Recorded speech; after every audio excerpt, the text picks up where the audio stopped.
as I reflect on what God has done in my life and over the course of my relationship with Him, what stands out to me really is His pursuit of me. When I was little, when my parents were still married, we went to a church in town, and I do remember being baptized there. And then my parents divorced.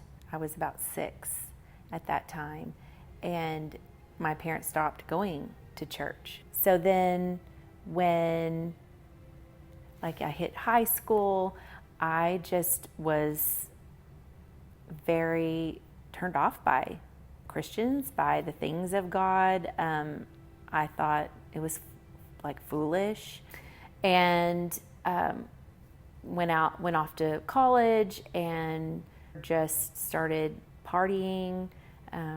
Started drinking a lot, and that led to experimenting with drugs. The straw that broke the camel's back is I missed a family wedding because I'd stayed up all night partying, and I was living by myself at the time.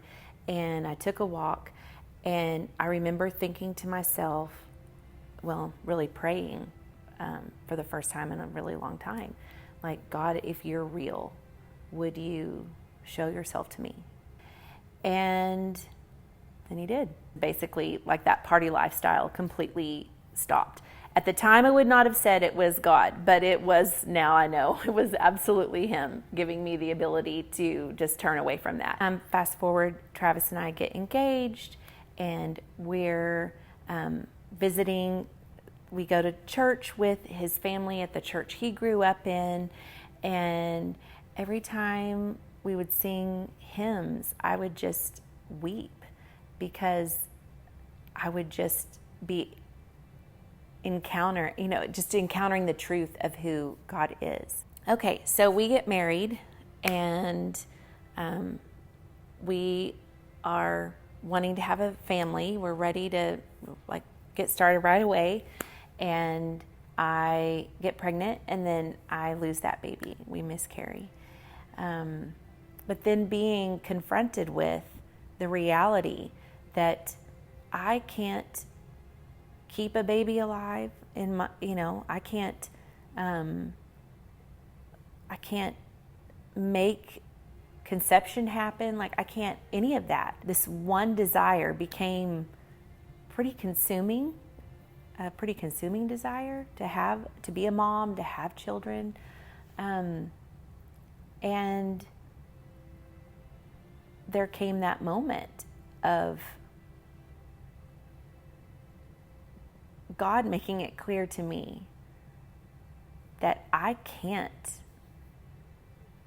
one, make this happen without Him, and two, I do in fact need Him.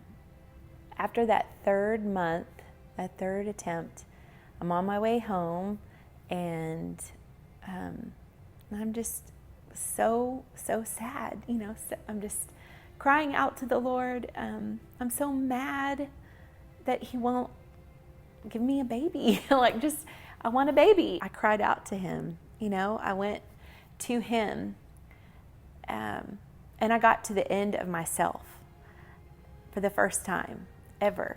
And I just surrendered my life to Jesus. And I said, Jesus, I'm yours. In that process of going through the infertility treatments and trying to have a baby, and we've moved down to the Austin area, we start going to a church that is in our neighborhood. In the next month, there was an opportunity to do this treatment for free as a part of a study, because we needed to move into the more invasive form of treatment using the injectable hormones. And anyway, so I had to go off of the oral hormones to be able to do this. And it was in that month that I got pregnant with Lane, our oldest, he'll be 20 in December. I know at least a fraction of what He has saved me from and delivered me from. And that has given me such a deep love for Him for Jesus, and then He's given me a love for His Word. I was in need of rescue from myself. He gave me eyes to see the truth of my need for Him. I'm Tiffany Atwood, and despite trying to go my own way, God pursued me, and I am rooted in Christ.